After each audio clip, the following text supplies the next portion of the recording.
The fact that he'd seen more horrific scenes over the course of his career should have made this one easier to mentally process. Should have. It didn't.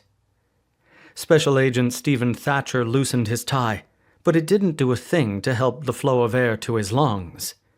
It didn't do a thing to change what he'd found in the clearing after the North Carolina State Bureau of Investigation received an anonymous tip leading them to this place. It certainly didn't do a thing to bring the poor dead woman back to life.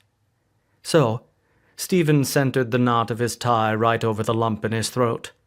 He stepped forward carefully, earning him a glare from the rookie forensics had sent because the rookie's boss had picked the week they discovered a gruesome, brutal murder to take a cruise to the Caribbean. Now, looking at the mangled corpse, heavily scavenged by whatever creatures lived in these woods, Stephen couldn't help wishing he were on a boat, far from civilization, too. "Watch your feet," the rookie cautioned from his hands and knees position on the grass next to the body, irritation in his voice. Kent Thompson was reputed to be quite good, but Stephen would hold his judgment.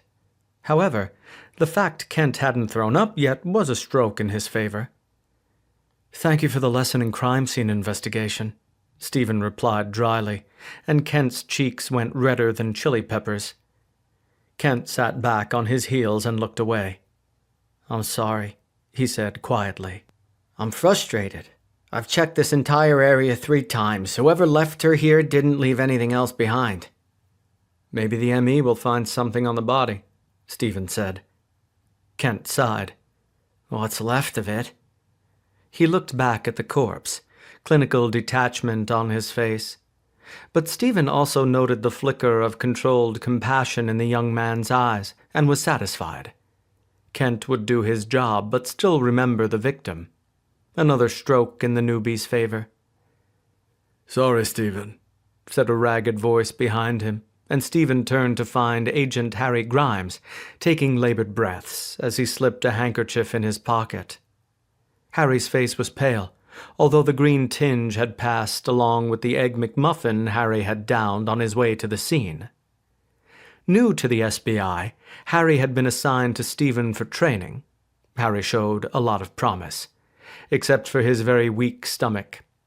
But Stephen couldn't blame him too much.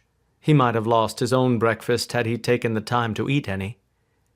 "It's okay, Harry. It happens." "Have we found anything?" Harry asked. "Not yet." Stephen crouched down next to the body, a pen in his gloved hand. "Nude, no ID or clothing anywhere around. There's enough left of her to know she was female."